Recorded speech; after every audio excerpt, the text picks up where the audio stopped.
This Chrysler 200 came in because the tech at Jiffy Lube noticed what looked like a major oil leak, but they couldn't tell where it was coming from, so let's see if we could track it down. These 3.6 engines are known for leaking from the front valve cover, so naturally, that's the first place I checked. Driver's side? Nothing. Passenger side? Bone dry. That only left one place I couldn't see, the back of the engine. I couldn't even get my phone back there, so I had to grab my handy dandy bore scope. And boom, there it was. Rear valve cover gasket, mystery solved. Now let's fix it.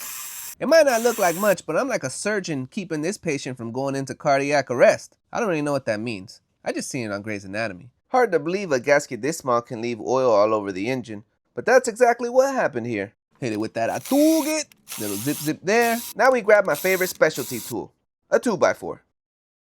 Just take your time and work it loose without damaging anything else.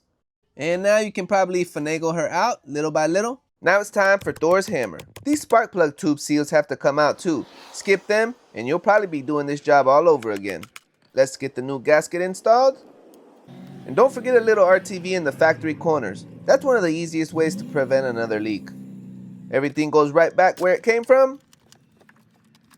And yes, torque it. Not twerk it, but torque it. Coil packs in. A little zip here, a little zip there. Just like that. No more oil dripping down the back of the engine. No more burning oil smell. And that's how we fix the rear valve cover leak on this Chrysler 200. Always remember, if I can fix it, you can fix it.